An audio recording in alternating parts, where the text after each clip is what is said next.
अस्सलामुअलैकुम दोस्तों, इन मौजूद में खुशामदीद। चीफ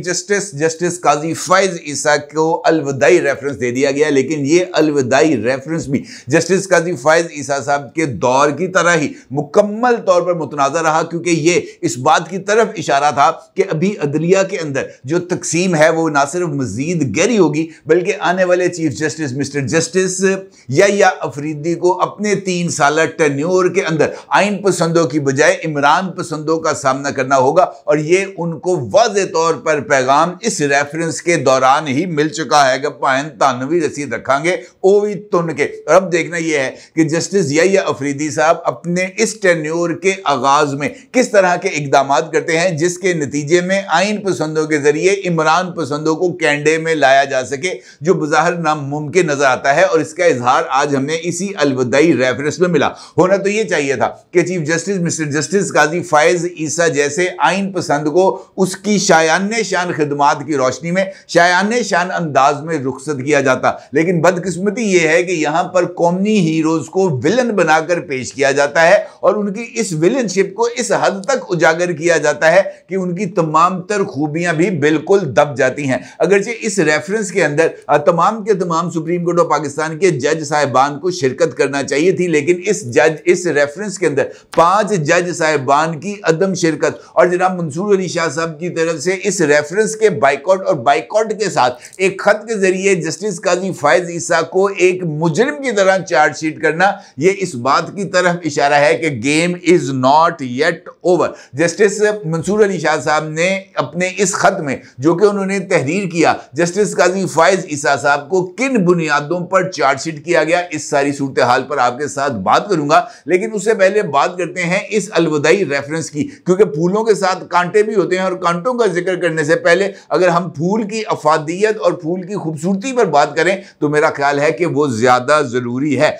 इस रेफरेंस का आगाज पर जनाब attorney general of Pakistan mister Mansoor Usman Awan साहब की तरफ से जस्टिस काजी फैज ईसा साहब की खिदमात पर उनको खिराज तहसीन पेश किया गया और कहा गया कि चीफ जस्टिस काजी फैज ईसा आइन और जमहूरियत के लिए गैर मुतज़लज़ल रहे हैं और उन्होंने किसी भी तरीके से अदलिया को कंप्रोमाइज नहीं होने दिया। उनका यह भी कहना था जनाब मंसूर उस्मान अवान साहब का कि जनाब जस्टिस काजी फैज ईसा ने चीफ जस्टिस बनने से कबल भी बतौर वकील नुमाया कामयाबियां और उनकी जो खिदमात हैं वो रही हैं, जबकि चीफ जस्टिस के तौर पर उन्होंने बुनियादी हकूक, आज़ादी इजहार और ख़वातीन के हकूक की हमेशा से ही जो है उसको सेफ गार्ड किया है। उनका ये कहना है कि फैज़ाबाद धरना केस में कानून के मुताबिक और पुरअमन एहतजाज का तारीखी फैसला दिया। चीफ जस्टिस ने कानून नाफिज करने वाले इदारों के किरदार को भी वाज़े किया और उनका यह कहना था कि वो फुल कोर्ट इजलास जो पिछले 5 साल से नहीं बुलाया गया था, जस्टिस काजी फैज ईसा साहब ने अपने टेन्योर के आगाज पर ही इस फुल कोर्ट इजलास को कॉन्डक्ट किया और ये भी उनके 14 माह के दौर का तुर्रा इम्तियाज रहा है कि उन्होंने अहम तरीन आइनी मामलात के ऊपर फुल कोर्ट बनवाए और फुल कोर्ट के जरिए फैसले दिए। कुछ फैसले यकीनी तौर पर हुकूमत के हक में गए, कुछ फैसले हुकूमत के खिलाफ गए। इसी तरीके से कुछ फैसले किसी सियासी जमात के हक में गए और कुछ फैसले किसी सियासी जमात के खिलाफ गए। लेकिन इसका मतलब ये नहीं है कि जस्टिस काजी फैज ईसा साहब ने आइन की जो अमलदारी है उसको किसी तरीके से कॉम्प्रोमाइज़ किया। अलबत्ता आम इंतखाबात के इनेकाद में रुकावटों को दूर करना जस्टिस काजी फैज ईसा साहब का एक ऐसा इकदाम है जिसको सराहा जाना भी चाहिए और उनके इन इक़दामात की वजह से ही पाकिस्तान में इंतखाबात का जो रास्ता है वो खुला था। इसी रेफरेंस से खिताब करते हुए नामज़द चीफ जस्टिस जस्टिस या अफरीदी का ये कहना था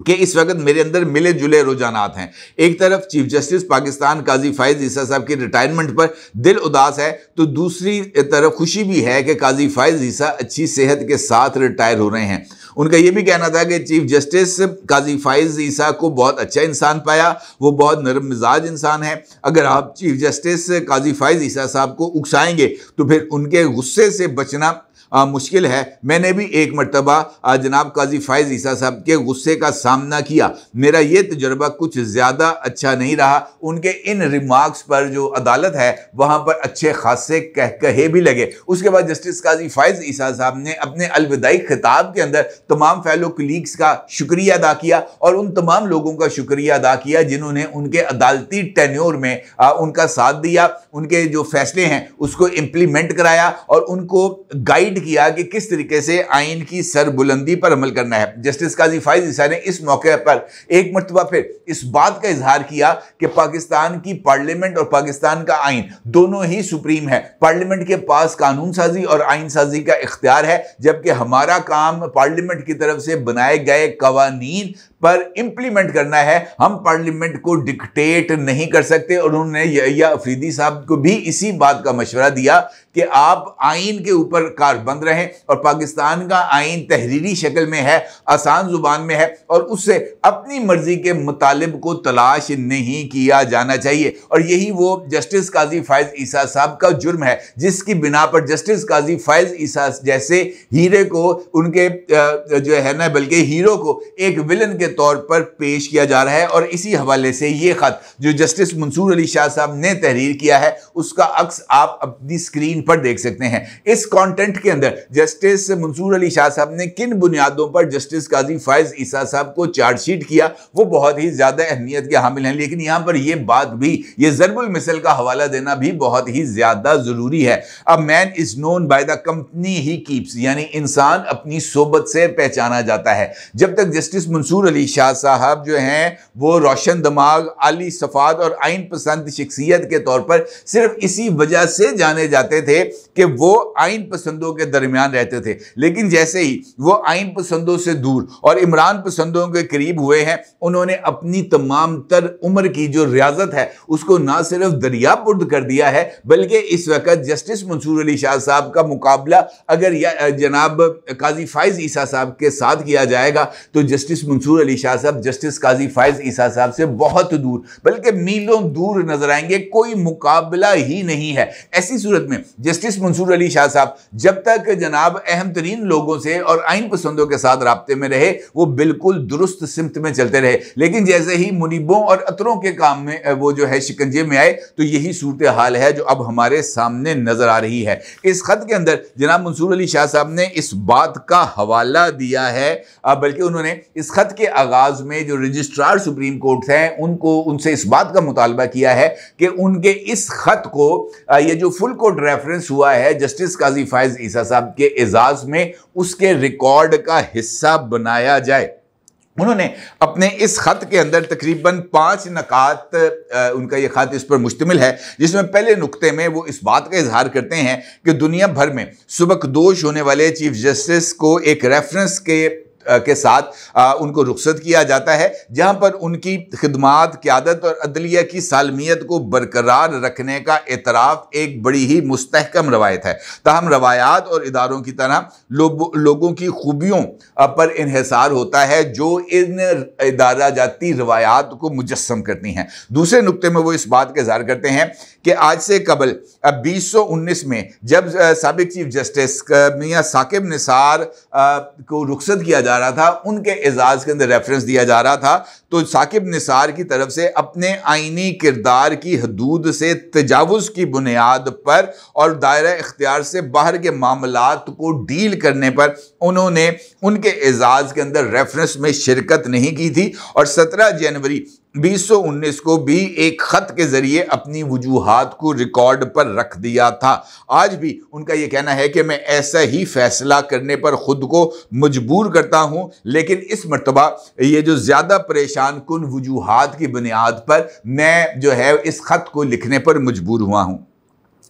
उन्होंने अपने इस खत के अंदर इस बात का जिक्र किया जहां से वो जस्टिस काजी फायज ईसा साहब को जो है वो चार्जशीट करना शुरू करते हैं। The proper role of a chief justice is to safeguard the rights of all people, यानी चीफ जस्टिस ऑफ पाकिस्तान का ये किरदार है कि उनका वो तमाम लोगों के हकूक को सेफ गार्ड करते हैं। अदलिया की आज़ादी का दिफा करना और सबके लिए इंसाफ का तहफ़्फ़ुज़ करना ये चीफ जस्टिस ऑफ पाकिस्तान की जिम्मेदारी है। चीफ जस्टिस काजी फायज ईसा ने अपने टेन्योर में, ये जुमला अगर मैं आपको पहले अंग्रेजी में सुनाऊं तो मेरा ख्याल है कि ज्यादा बेहतर रहेगा। उनका ये कहना है कि defend the independence of the judiciary and secure justice for all. Justice Qazi Faez Isa, like an ostrich with his head in sand,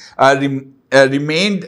complicit and indifferent to external influences and pressures to the judiciary। उनका ये कहना है कि काजी फायज ईसा शुतुरमुर्ग की तरह रेत में गर्दन दबाए रखा उन्होंने और अदलिया पर बैरूनी दबाव और असरात से ला ताल्लुक रहे। मुदाखलत के खिलाफ जो कि अदलिया में बैरूनी अनासर की तरफ से हो रही थी, उसका दिफा करने की बजाय, उसका रास्ते में रुकावट बनने की बजाय, ताकत के इस्तेमाल में चेक एंड बैलेंस के तौर पर अदलिया के मुकद्दस किरदार से गद्दारी करते हुए chief justice of Pakistan justice Qazi Faez Isa ने बैरूनी अनासर के लिए उनको रोकने के लिए ना तो जुर्रत दिखाई और ना ही इखलाकी कुव्वत। बजाय इसके कि वो बैरूनी ताकतों के जो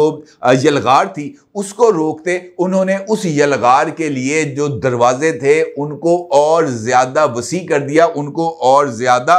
खोल दिया और उन लोगों को जो है वो एक्स्ट्रा स्पेस दी जो अपने मफादात के लिए अदालतों को कमजोर करना चाहते थे। और इस तरह जस्टिस काजी फायज ईसा ने कानून की हुक्मरानी की बुनियाद पर समझौता किया। उनका यह भी कहना था कि चीफ जस्टिस के अमाल ने इज्तमाई और अदालती हम आहंगी को बरकरार रखने के लिए जरूरी एहतराम के सरीही असूल को नजरअंदाज किया। खुद रास्तबाजी के नमूने के जरिए वो मुकालमे में शामिल होने में मुसलसल नाकाम रहे और इत्तफाक राय के साथ क़यादत करने से इनकार कर दिया जो अदालती क़यादत की पहचान है।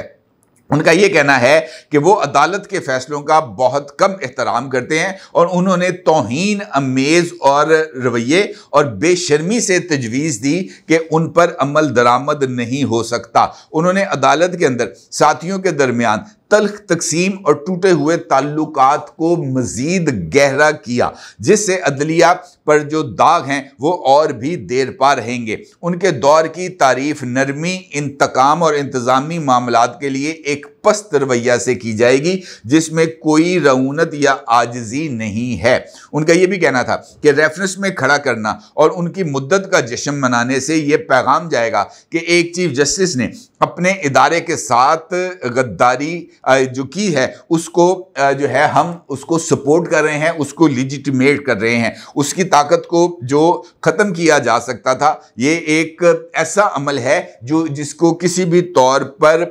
पजीराई नहीं दी जा सकती। उनका ये कहना है कि मैं माजरत खा हूँ, मैं नेक ज़मीरी के वजह से ऐसे चीफ जस्टिस के खिलाफ रेफरेंस में एहतरामन खड़ा नहीं हो सकता। अब अगर आप जनाब मंसूर अली शाह साहब के इस खत को देखें, जो एक बाज़ाब्ता तौर पर जनाब जस्टिस काजी फायज ईसा साहब के खिलाफ चार्जशीट नजर आता है और ये दो बुनियादों की वजह से नजर आता है। पहली वजह वो 6 जजेस का ख़त है जो इस्लामाबाद हाई कोर्ट की तरफ से तहरीर किया गया था और जस्टिस काजी फायज ईसा साहब के टेन्योर में इसको सुप्रीम कोर्ट ऑफ पाकिस्तान में टेकअप तो किया गया, लेकिन उसके बाद इस मामले को मंतकी अंजाम तक नहीं पहुंचाया गया। न ही ये जो बैरूनी रेफरेंस जिसका इल्ज़ाम इन मोअज़्ज़ज़ 6 जजेस की तरफ से लाया गया था, उस मामले को सुप्रीम जुडिशल काउंसिल के अंदर ले जाकर निपटाया गया और न ही सुप्रीम कोर्ट ऑफ पाकिस्तान के फोरम पर इस केस को किसी भी मंतकी नतीजे तक पहुंचाया गया। दूसरा हिस्सा इस खत का वो जस्टिस काजी फायज ईसा साहब का इख्तलाफी नोट बना जिसके अंदर जस्टिस काजी फायज ईसा साहब ने मंसूर अली शाह साहब की तरफ से तहरीर किए जाने वाले अक्सरियती फैसले को तनकीद का निशाना बनाया था और उस फैसले को, अक्सरियती फैसले को आइन के मुनाफी करार दिया था और उस फैसले के अंदर कई तरह की खामियों का जिक्र किया था और उन्होंने एग्जेक्टिव को इस बात का अपने इख्तलाफी फैसले में हुक्म दिया था कि इस फैसले पर अमल दरामद करना ज़रूरी नहीं और ना ही इस फैसले पर अमल दरामद से उनके ऊपर किसी तरह की तौहीन अदालत की कार्रवाई की जा सकती है। और यही वजह है कि जनाब मंसूर अली शाह साहब ने अपने खत में इस बात का बाज़ाब्ता तौर पर जिक्र किया कि he has little regard for the judgment of this court and has contemptuously and and unashamedly suggested that they may not be implemented by the executive। और ये ही जस्टिस काजी फायज ईसा साहब का मेरे ख्याल में एक ऐसा जुर्म बना है जिसके ऊपर उनको सजावार करार दिया जा सकता है। जस्टिस काजी फायज ईसा साहब का टेन्योर आज खत्म हो गया। अब उनके केस का या उनके टेन्योर का हतमी फैसला उस वक्त होगा जब पाकिस्तान के अंदर ये जो नफरत और इंतकाम की गर्दआलूद फजा है वो ना सिर्फ बैठेगी बल्कि पाकिस्तान के अंदर जो मुकालमे की फजा बुलंद होगी और एक ऐसे इस्तदलाल की फजा जो है वो कायम होगी जहां पर रैशनल्स को फौकियत दी जाएगी। इस इंतकामी जो है गर्द के बैठने के बाद जब तारीख अपना फैसला लिखेगी तो वो यकीनी तौर पर जस्टिस काजी फायज ईसा साहब के ही हक में होगा और जस्टिस काजी फायज ईसा साहब के फैसले ना सिर्फ आईनी करार पाएंगे बल्कि वो तारीख की नज़र में सुर्खरू भी ठहरेंगे। अगर किसी को कोई शक है तो उसे वक्त के फैसले का इंतजार करना चाहिए। अपनी राय को जरूर इज़हार कीजिएगा। आपको बहुत शुक्रिया। अल्लाह हाफ़िज़।